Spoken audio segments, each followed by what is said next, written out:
This program is brought to you by RTS on iTunes U from the Distance Education Department of Reformed Theological Seminary.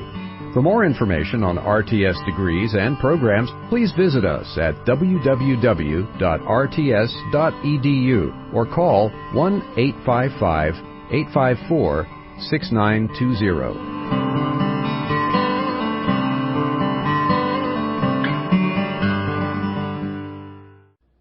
We've talked about some philosophers. We're talking about theologians, Moltmann and Abeling and the New Hermeneutic and Tillich and the Christian atheists and Bonhoeffer. And then we jump to talk about a few philosophers such as Gadamer, such as Saussure and Levi-Strauss and Derrida.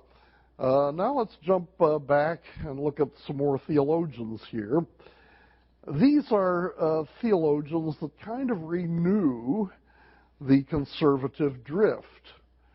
I said that there was a kind of glitch, a kind of exception in the conservative drift with Moltmann and Tillich and the Christian atheists.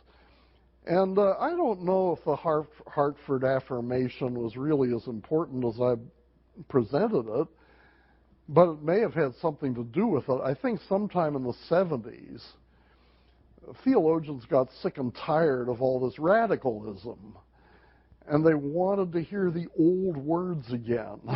They wanted to hear theology as it used to be.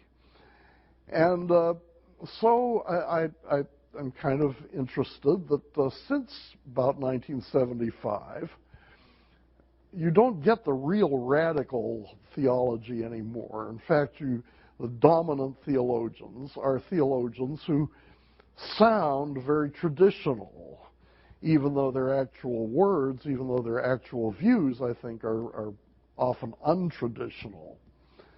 But so we want to pick up theology now after this event. I'm not saying that these people all came after 1975, as you see. My date designation here is theology from 1950 to 2000, and Jurgen Moltmann was born in 1926, so he was already quite busy doing theology by long before 1975. But I think his prominence came later. I think his chief prominence was after 1975, and that's the same is true of Pannenberg, who's the other impressive theologian that I want to talk about in this section. Well, Jurgen Moltmann, by the way, there should be an umlaut over the U. Jurgen Moltmann, let's see. Yeah, there he is. The author of the Theology of Hope. Moltmann has become a very prominent theologian. I'm going to be speaking mostly of his earlier work, and the same thing for Pannenberg, because I think they're easiest to expound in their earlier writings than in their later ones, and we don't have a whole lot of time left to go into detail. But Moltmann became famous with a book called The Theology of Hope. And let me tell you a little bit about the Theology of Hope then. It's built upon a Marxist philosopher. See, again, the interpenetration between philosophy and theology. It's built upon a Marxist philosopher named Ernst Bloch. And Ernst Bloch, just as Moltmann and Heidegger knew each other at the University of Marburg back in the 20s, so Bloch and Moltmann knew one another at the University of Tübingen in the 1960s. Now, Bloch is not a traditional Marxist. He rejects Marx's what we call eschatology. Remember, I told you that for Marx, he sees all of history moving toward a kind of utopia, toward a classless society where everybody works simply for the betterment of the whole society, and where nobody works for personal profit. That's the Marxist utopia. Bloch rejects that. He doesn't see any reason to assume that history is going to produce such a utopia. He doesn't believe in, therefore, and he doesn't even believe that the world will come under the dictatorship of the proletariat and lead to this classless society. Marx, of course, was a determinist. He was an economic determinist, and Marx believed that there are certain laws of economics that would inevitably lead to certain results. Marx or Bloch denies that. Bloch believes in free will. Bloch believes that history does not move in a determined direction. Bloch believes that history is open, that the future is open. He does agree with Marx that matter is the only thing that governs history, that matter determines everything that happens. But, says Bloch, there's no way to predict that. And Bloch says nothing can be defined as having a fixed essence or nature. Now, this is similar to the existentialists, that essence is something that comes along at the end. Nothing has a fixed essence or nature. Only the future will disclose what something is. And that future will never arrive, okay? There's no way of saying this is the end and this is the way things are. No, history just keeps moving on and on and on, and there are new things happening all the time. So there's no way of saying decisively this is the way things are. These are the essences of things. Very similar to what existentialism says about human nature. So, says Bloch, we ought to think differently about knowledge, epistemology. Traditionally, philosophy has said that you have being out there and you have the mind here, and you need to get the mind, the ideas of the mind, in line with the reality that's out in the world. Bloch says, no, there is no such thing as reality. There is no fixed essence out there that our mind has to be correlated with. So we should not be interested in the way things are. For another thing, of course, everything is constantly changing. So we should not be interested in what is now. Rather, we should be interested in where things are moving toward the future. Our thought should not be governed to correspond with being in the present. Rather, it ought to be governed by hope for the future. Present reality, therefore, is incomplete. Present and past have value only insofar as they are valued for the future. So there are no fixed categories. Kant thought that there are 12 categories that we have to follow in all of our thinking. Bloch says no, there are no fixed categories for us to follow. Now, one interesting thing about Bloch, as opposed to other Marxists, Bloch says that once you have this more open view of things, you can have a more positive view of religion than Marx had. You can view religion in a more favorable light. You remember Marx said that religion is an opiate, and so he said that religion keeps people from getting involved in revolution, and so when we communists get into power, we need to stamp out religion, as of course has been the case in the Soviet Union and in China and Cuba and wherever Marxists have taken control of things. Well, Bloch says, there's some good things about religion too. In religion, and here he's thinking mainly of Christianity and Judaism, man is oriented toward God's promises and therefore toward the future. Yahweh, the name of God in Exodus 3:14, Yahweh, and that Hebrew word is sometimes translated in a future tense, I will be what I will be, and Bloch picks up that possibility. Bloch says Yahweh is the one who will be what he will be. So his very name is oriented toward the future, and his existence is future, not something that's present. Well, so Bloch seems to be kind of approaching a biblical theology, doesn't he? Well, there's one area where he's heretical, and that is that he kind of likes sin. He has a favorable view of sin. He says that sin is necessary for human creativity, and he even has a biblical text for that. In Genesis 3, Satan says, take the forbidden fruit and you will be as God, or you will be as gods. So sin gives us the kind of creativity that we need to launch out into the unstructured future. It gives us a godlike view of what's going to happen.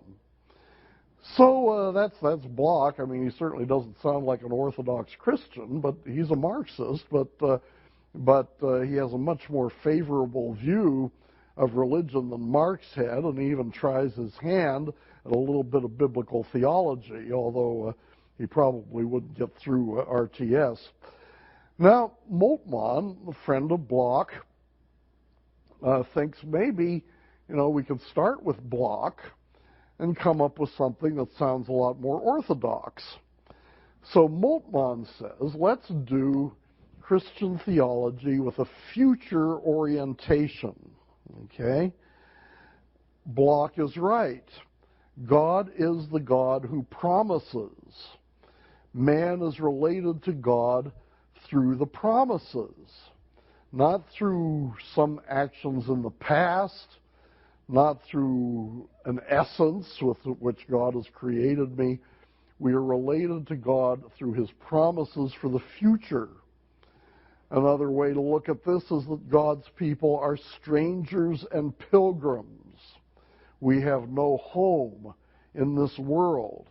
We are seeking a future kingdom, and you can see how Hebrews 11 gets plugged into that.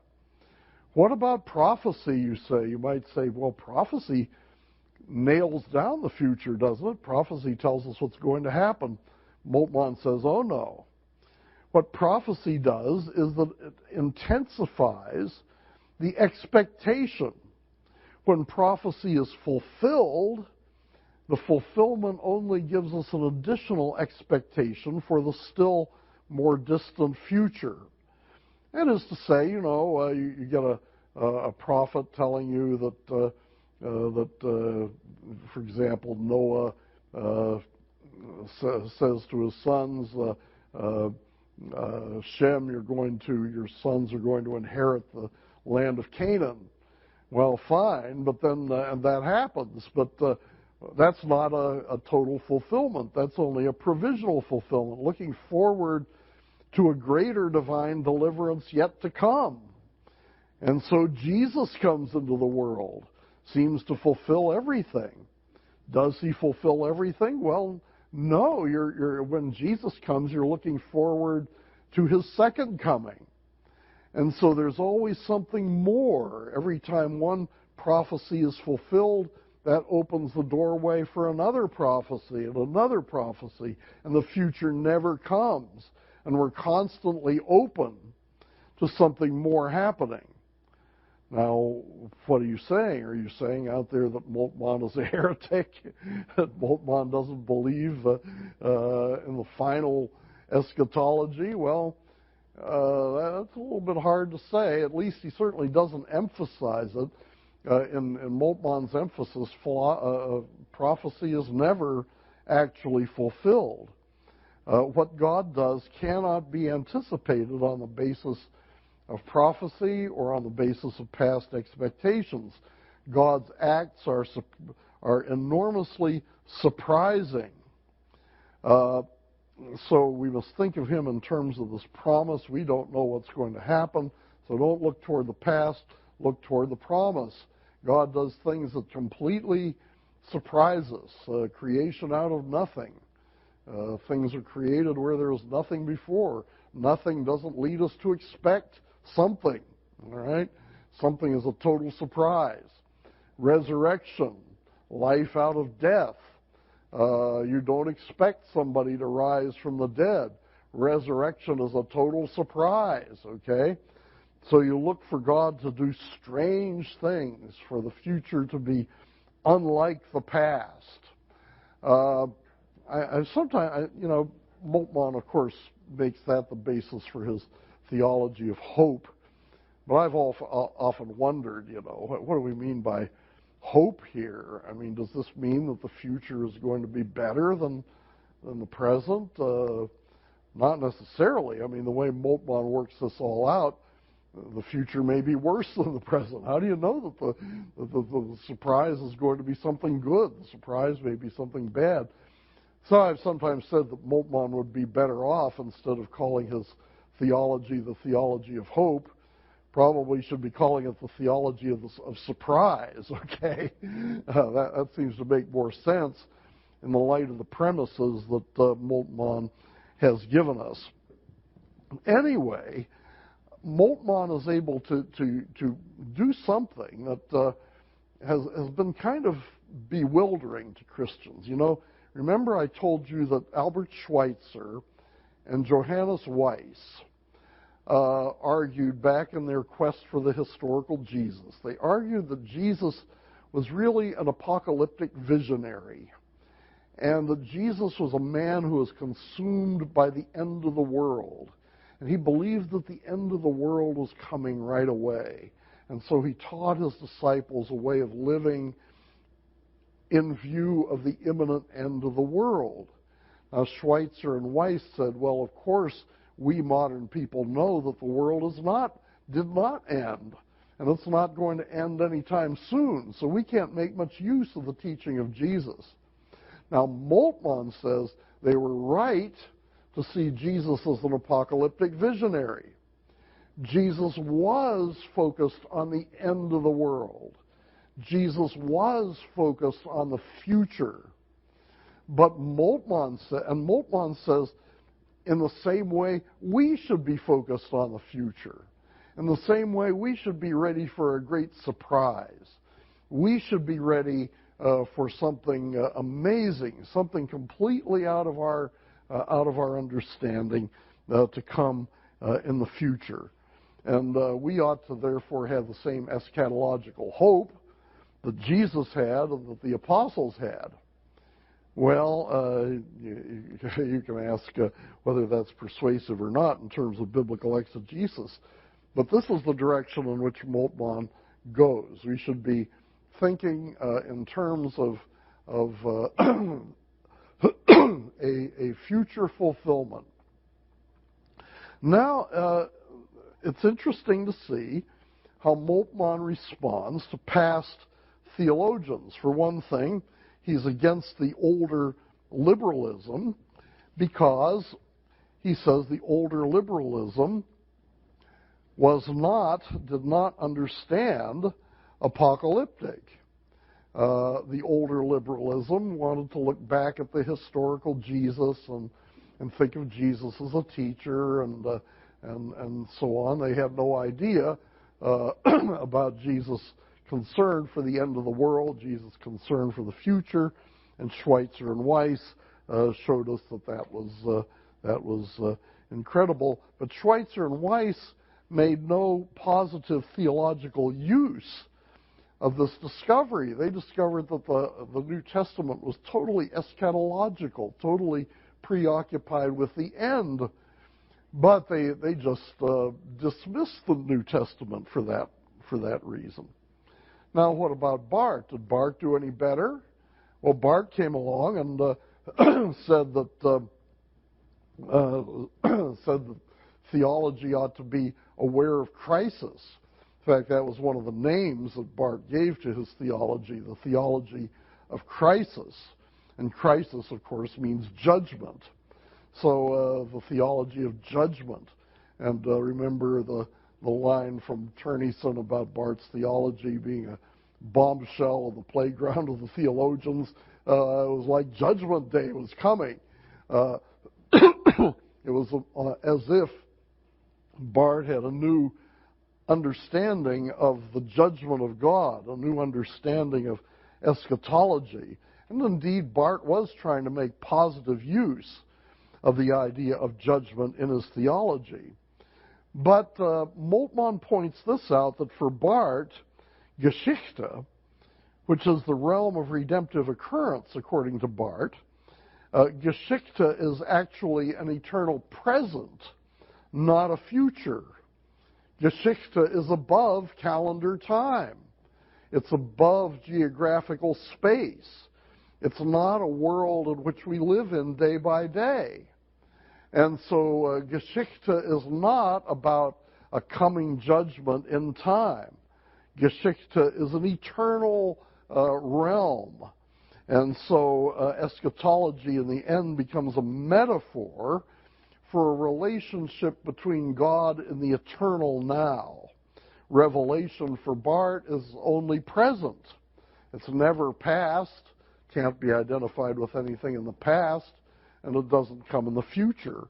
It's only present, even though in one interesting passage Barth says that Revelation is never in the present, but it only gives us a recollection of the past and expectation of the future. That would be more like Moltmann's view, but Barth doesn't hold to that consistently. What about Moltmann? Well, Moltmann emphasized, as Moltmann does, the open future.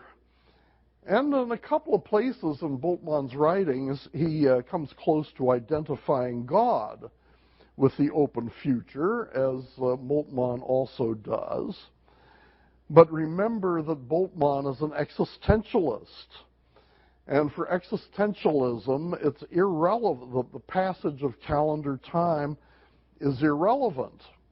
We're not interested in what happened 2,000 years ago. We're interested in the Word as it addresses me today, and as I make decisions and choices today. So for the existentialist, it's all happening in the present, and the existentialist then doesn't understand the eschatological, the future orientation of the New Testament. What about secular theology? What about Harvey Cox? What about the later Bonhoeffer? Well, Moltmann kind of likes that in a way because it's more this worldly. He says that's a useful corrective to Barth and Moltmann. For Barth and Moltmann, the movement of secular history is irrelevant. But for secular theology, the movement of secular history is relevant. But the secular theologian loses any sense of transcendence, according to Moltmann. Now remember, this theme of transcendence is very important, both in Orthodox theology and in liberal theology. And remember again, our rectangular diagram and the two concepts of transcendence, the two concepts of immanence. And and usually the term transcendence points up that way. It points upward. It points up to a realm above the realm in which we live. And this usually says that God dwells up there somehow. Now, Moltmann is suggesting, of course we want to say that, don't we? We want to say that God is above us. We want to say that God is enthroned on high. We want to say that God transcends man. But Moltmann says there's a more biblical way of doing that. And it's oriented toward historical development. It's oriented toward eschatology. God transcends man in the sense that the future transcends the present. Now think about that. Let that run over you for a little bit. Isn't there a sense in which we live our lives by the future? All right? We plan for the future, and what we do in the present is a way of achieving some future goal. So, in a sense, the future rules over the present. Now, we can't predict the future infallibly. Sometimes the future surprises us. Sometimes the future trips up our plans. And so the future is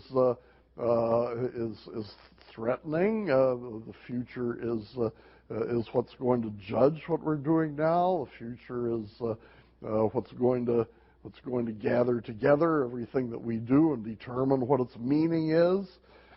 So the future is transcendent, and what Moltmann wants to do, I think, is to interpret the transcendence of God as the transcendence of the future.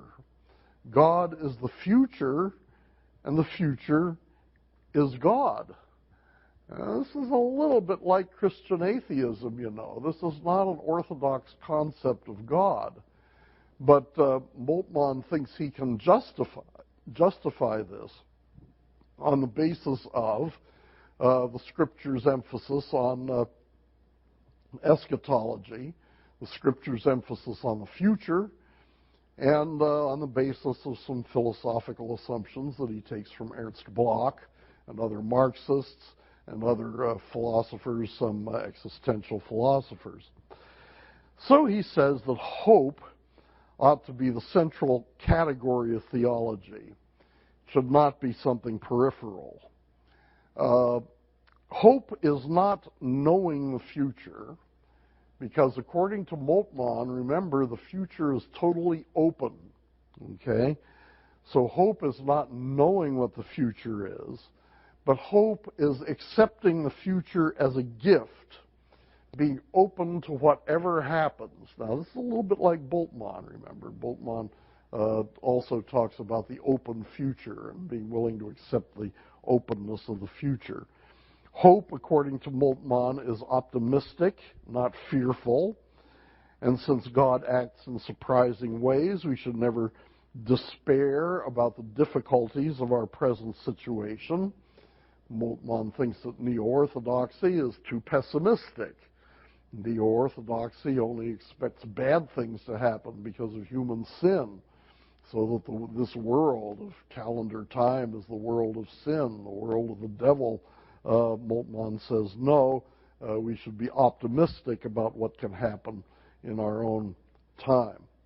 Well, I think I've given you the main gist of Moltmann. Let me say a few things about some of the main theological subjects that he discusses. First, revelation. For Moltmann, revelation has the character of promise. It's not propositional. Now remember, every single theologian has his own argument against propositional revelation. The real argument is that we don't like propositional revelation because we don't want God to tell us what to believe. But that's not plausible to Christian readers, and each one of these theologians wants to find some theological rationale for denying propositional revelation, and we've seen that in Barth and Moltmann and so on. Now, Moltmann's argument against propositional revelation is that propositions tell us what is, so they can't be the ground of hope. Revelation has the quality of promise. Now, be careful here. Don't understand promise in such a way that it means information about the future, because that would be getting back to propositions again. No, the future is totally open, and we don't have any information about the future. But the promise is something that impels us to be open, to accept, to receive the future as a gift.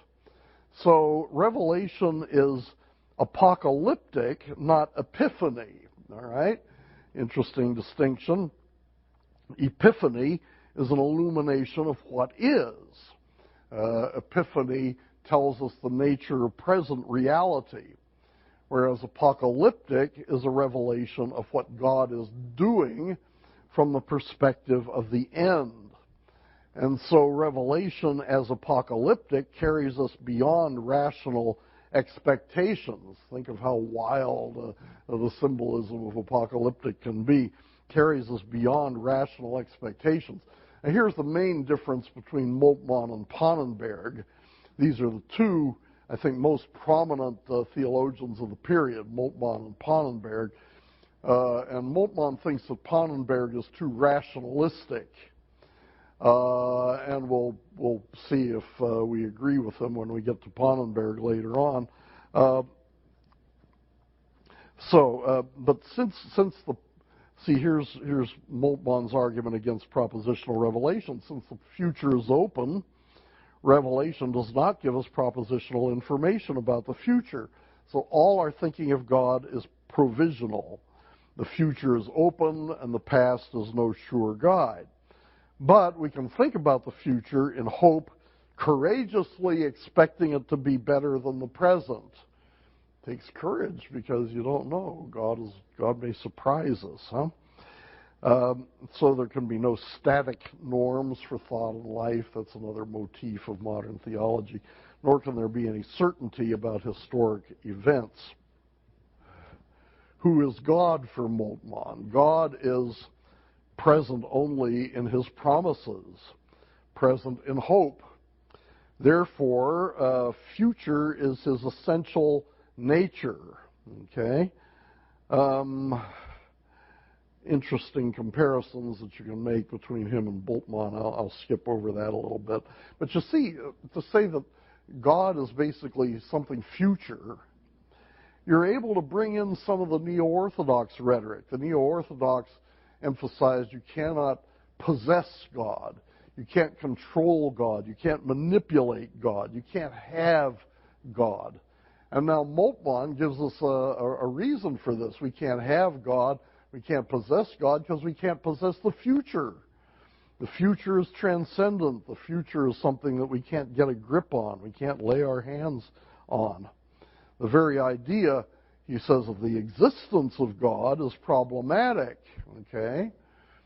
Now, Tillich says there's kind of a question about whether God exists because he takes existence in the existentialist sense. Existence is the departure from your essence, and God never departs from his essence. That's what Tillich said. Christian atheists came up with other reasons for saying that maybe God doesn't exist. So they said certainly God doesn't exist. Moltmann says the idea of God's existence is problematic because God is the future, and the future doesn't exist now. God, and he's kind of careful about this, but listen, God does not fully exist now because the future is not here yet. Today we experience an anticipation of God, but we don't have an experience with God himself. I mean, Bruner used to talk about having a personal relationship with God himself. And God reveals himself. Not for Moltmann. We don't experience God himself. So he's sort of here and he's sort of not here, you know. And sort of like Hegel, you know, the absolute is yet to come, but somehow the absolute must be present also. That explains the dialectic between God's presence and God's absence. That explains the problem of evil. There are good reasons for saying that there is no God. But there are also good reasons for thinking that there is a God. And the problem is that God fully exists in the future, but not in the present. And that's why we're troubled by evil. We're troubled by the divine absence. There is no transcendent sphere of reality in the present, but the future is transcended over the present, and that fact explains and justifies faith in God's transcendence. God is the future of human history. The story of God is the story of human history, hence immanence. Remember, Hegel used to talk about how the process of human thought, the process of human history, is the absolute coming to self-consciousness. And we have something kind of similar to that here, although Moltmann's picture is not as intellectually focused. It's not a process of thought. It's not a process of one concept turning into another concept, but rather it is a process of God becoming God through his actions, more existential through his actions, through his decisions. Well, what about Christ? Christ participates in the history of humiliation and oppression. And by the way, Moltmann buys into the political theology to some extent. He sees this world as a time in which the oppressors are oppressing the oppressed. So there's that Marxist emphasis in Moltmann too. So Jesus is true humanity in the midst of inhumanity. But of course, he's not God in the traditional sense, but he embodies the future. He is what we are headed to becoming, and in that sense, Jesus is divine, since God is the future. The resurrection is not a past event, but it's the beginning of the future. It's the basis of history. It's the strange thing that gets history started on a new track, different from where it's been. The doctrine of man, well, as in existentialism, man has no fixed definition. He is becoming rather than being, and therefore can be only understood at the end of time.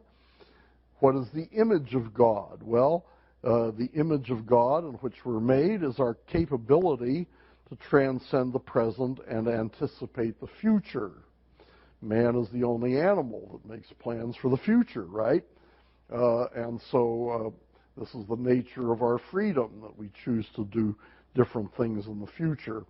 So this is a way in which we are like God, and that's the image of God.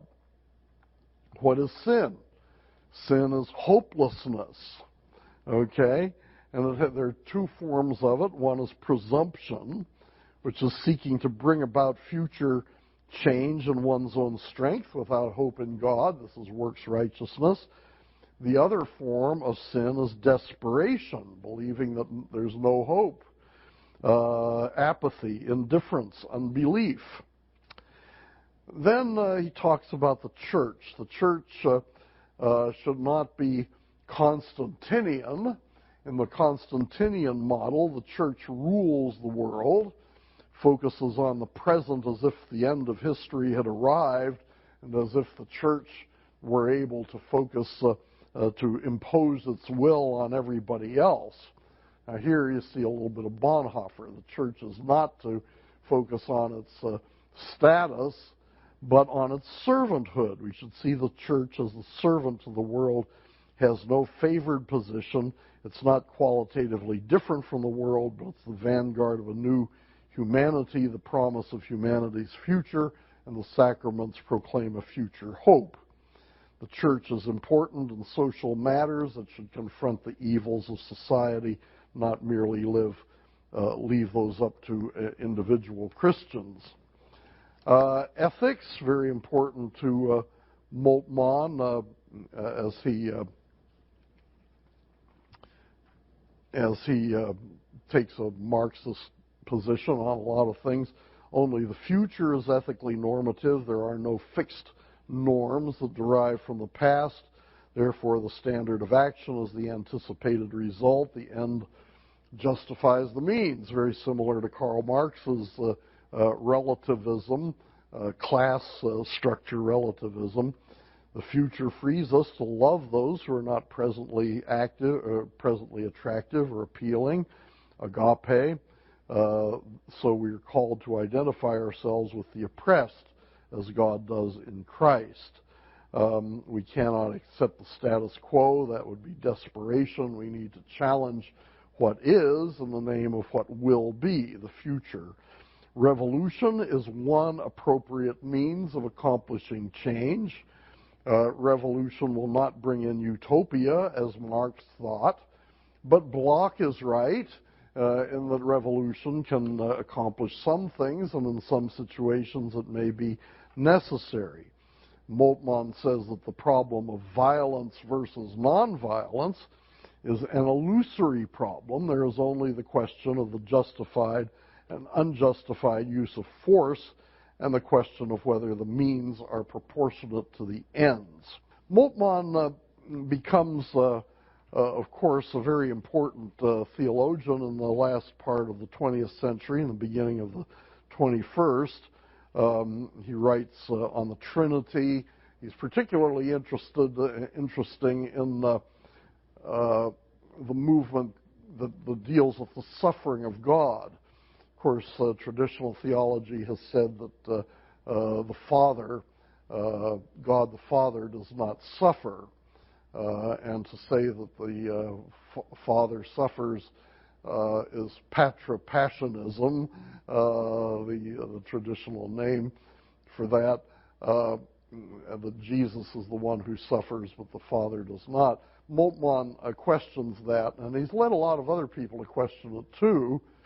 What about the Father when he gives his Son over to death? You know, Romans says that the Father did not spare his own Son, but delivered him up for us all. Is there not a pathos there? Is there not a sense of loss? Is there not a sense of passion?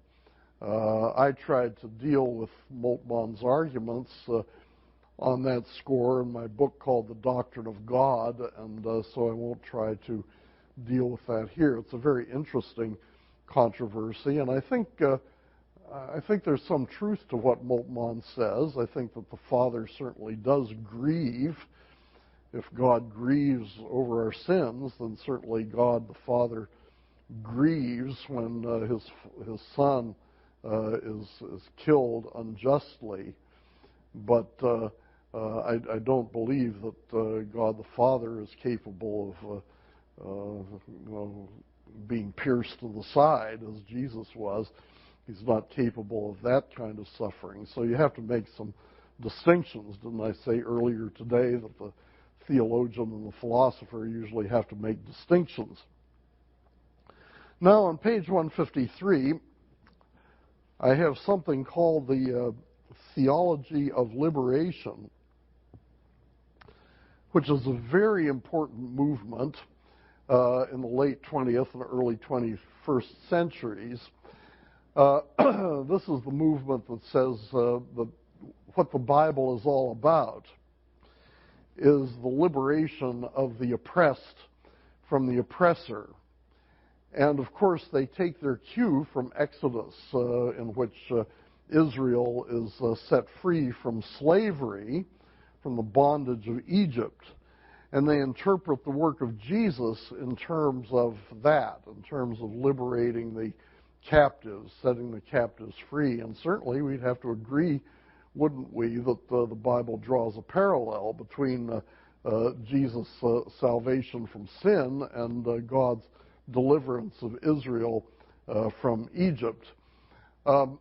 So that's liberation theology, and it's quite pervasive. There are many forms of it. The most famous kind of liberation theology arises out of Latin America. Some of the names associated are, on page 154, Alves, Gutierrez. I'll be thinking mostly about Gutierrez in these lectures. Gutierrez's book, A Theology of Liberation, Osman Miranda, Segundo. So there are a lot of Latin American theologians who support, and I say this, I'm going to modify this later, but who support a kind of Marxist view of the plight of the poor in Latin America and the way to save the poor, and so they proclaim an interpretation of Scripture which encourages Christians to enter into this work of liberation in cooperation with Marxists if necessary. Then there's what's called the black theology. James Cone is the primary figure there, but I've given you some other names in the outline. James Cone talks about how all theology must be done from the viewpoint of the oppressed, and since he is black, he begins, of course, with African American slavery, and presents Scripture as a doctrine of the liberation of those who are oppressed through slavery, through segregation, and through discrimination. And that's kind of interesting because, of course, Barack Obama, the president, spent 20 years of his life as a member of the Trinity United Church of Christ in Chicago. Pastor, founder, and pastor for many years was Jeremiah Wright, who declared himself to be a disciple of James Cone, a practitioner of black liberation theology. Then there are also brands of feminist theology that can be described as be theology, the idea that women have been oppressed by men down through the years, and that theology has to be geared toward setting women free through various ways of presenting God as a female, for example, and so on and so forth. Well, there's a Minjung theology in Korea, which is kind of similar. There are a lot of theologies that have sprung up that generically can be described as theologies of liberation. I'm going to be focusing primarily on Latin American theology of liberation, but you can understand just by drawing parallels that this kind of reasoning appears in many other kinds of liberation theology as well. This is a very important movement, as I say. There's a book by Dean Firm that I used back in the 80s, talking about contemporary American theologies. That's the title of it, Contemporary American Theologies. It contained 8 chapters, 5 of which describe currently fashionable theological positions. Of these 5, one is called evangelical theology, one is called Roman Catholic theology, and then the other 3 chapters are all forms of liberation theology: Latin American liberation theology, black liberation theology, and feminist liberation theology. As of the 1980s, liberation theology was kind of the dominant movement in contemporary theology. And evangelicals have sort of picked up on this to some extent. Look at, let me give you this page. Ron Sider, for example, an evangelical from the Anabaptist tradition, emphasizes that God is on the side of the poor, and he calls on Christians to orient their theology toward to make it a theology of the rescue of the poor. And there are other evangelicals. I mentioned Costas, Padilla, Escobar, who are influenced. I wouldn't call them liberation theologians. I mean, they have their views of redemption are much more orthodox, but they have a influence perhaps by liberation theology. Much hermeneutical discussion on the contextualization of theology, avoiding the use of Western theological models, and so on. So there's a lot of, and then the growing sympathy for socialism among people of evangelical background. I think of Sojourners and the Other Side, especially. So this is a movement that has sometimes touched evangelical circles as well as liberal circles. Well, let's talk a little bit about what's going on here.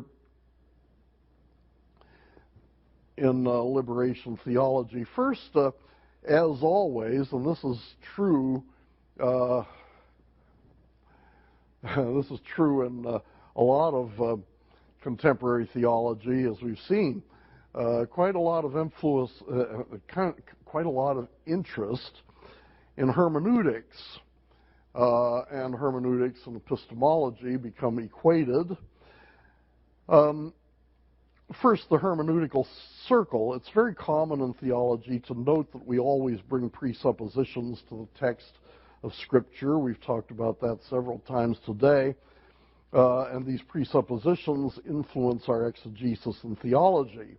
Ideally, the text ought to reform these presuppositions so that in the two-way dialogue between the text and the interpreter, a better understanding will result. However, there's always the danger of vicious circularity, that is, reading out of the text only what we wish to find there. Now, liberation theology has a special twist on this. Liberation theology says that a lot of your presuppositions come out of your social and economic background, okay? If you're rich, you read the Scripture as a rich person. If you're poor, you tend to read the Scripture as a poor person. People from different backgrounds read the Bible differently, so don't just assume that because you're well educated that you understand the Bible better than some poor person down in Latin America. Maybe you understand it worse because you've been confined to a particular lifestyle, a particular socioeconomic background. So liberation theology says there's no exegesis that is socially, racially, economically, or politically neutral. It's like Van Til, who says there's no exegesis which is philosophically neutral or theologically neutral. Well, there's no exegesis that's socioeconomically neutral. So don't assume that European or North American theology provides adequate categories for theology in the rest of the world. Okay? We're used to thinking about theology using the topics that Calvin used and pushing everything together that way. Other people don't think that way. Other people don't think in those categories and that kind of order. They don't see the same things being important that we see. Maybe very different ways of reading the Bible that are equally insightful and that we need to hear. So let's go to the other nations in the world. Those enriched nations often fail to see what Scripture says about poverty.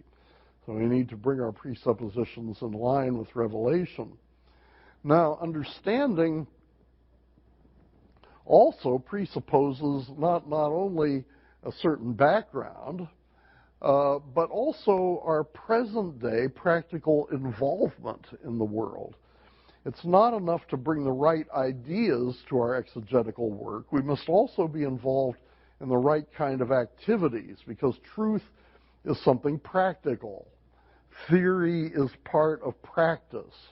Truth, in fact, is an act, an event, something that happens efficaciously. This is a little bit like William James's pragmatic theory of truth, where he says truth is something that happens to a sentence. Truth is something that happens. To know God is to do justice, Jeremiah 22:16. We need to have experience doing justice. We need to have that kind of experience with reality if we are to think rightly about it. And specifically, our social experience needs to be political, okay? Praxis, not abstraction. That is to say, Christ must be heard in politics, too, in every area of life. You think you can be above politics? Well, everybody takes a political position. If you're a Marxist, you're a Marxist. If you're anti-Marxist, you're anti-Marxist. If you're involved in a revolution, well, you're a revolutionary. If you're not involved in a revolution, then you've chosen not to be, and that's a political position too. So you can't avoid political commitment, and those political commitments inevitably affect the way you're going to read the Bible. Such political involvement is necessarily, this is Gutierrez speaking, necessarily conflictual in character. I don't think I've ever heard that word used except in liberation theology, the word conflictual. That simply means that if you get involved in politics, you're going to make some enemies, okay? And particularly the way these guys think of politics, they think of it in Marxist terms, so that if you favor the rich, you're going to be an enemy of the poor, and if you favor the poor, you're going to be an enemy of the rich. So there's going to be this conflict there. Just like Marx said, Marx said that insofar as one class gets an advantage, it takes away from the other class, and so on. So there's a zero-sum game. There's no possibility that these two classes can exist side by side. They're always going to be conflict between them, and that conflict can only be resolved, can only be resolved through violence. At least that's what Marx thought. What do these Marxist liberation theologians say? Anyway, but they said you're going to have to combat somebody.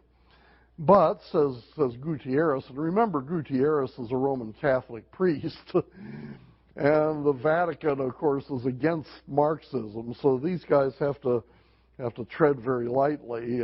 At least one of them, Leonardo Boff, was summoned to the Vatican and rebuked for his liberation theological position. So these guys have to tread kind of lightly. So don't, you got to fight against your enemies, but that doesn't necessarily mean hating them. You may have to fight against the enemy for the enemy's good. And in any case, you can't love your enemies until you have identified them as enemies. Cheap conciliation helps no one. So, all theology must take its bearings from the axis of oppression and liberation. That's what theology is all about. It's about people being oppressed, and then God and God's people joining together to liberate them from their oppression.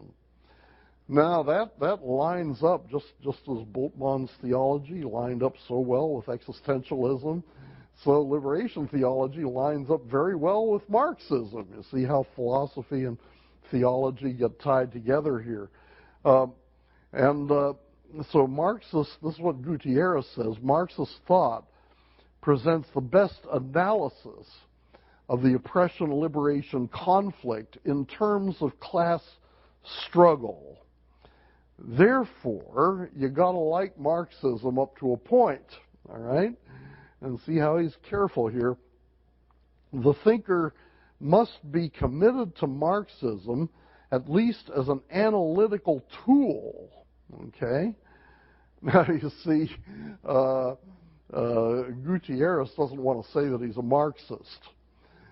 And he's advising his fellow priests and his fellow Catholic workers, and there are a few Protestants involved in this movement too. Don't call yourself a Marxist, okay? What you do is you say, I'm not a Marxist, but I'm using Marxism as an analytical tool, okay? Marxism tells me that there's this conflict between the upper classes and the lower classes, between the haves and the have-nots, and so I have to listen to what the Marxist says, but I don't become a Marxist myself. Now, most all the liberation theologians are Marxists, but to be fair, I mean, you don't get this emphasis quite as much in feminist theology and black theology as you do in Latin American theology. Well, praxis, remember, and for some reason they prefer the Greek praxis to the English practice. But, you got to be involved in praxis. You got to be involved in the practical work of liberating the poor before you can be a halfway decent theologian. And praxis is not only the kind of gives you your credentials as a theologian, but it's the way in which truth can be verified. Those ideas are true, which bring about improvement in society, determined by one's political commitment and so on. So it's kind of a pragmatic view of truth here. On the outline number 8, there's a section on feminist epistemology, and I'm not going to go over that in the lecture. I'm just going to assume that you can look at that on your own.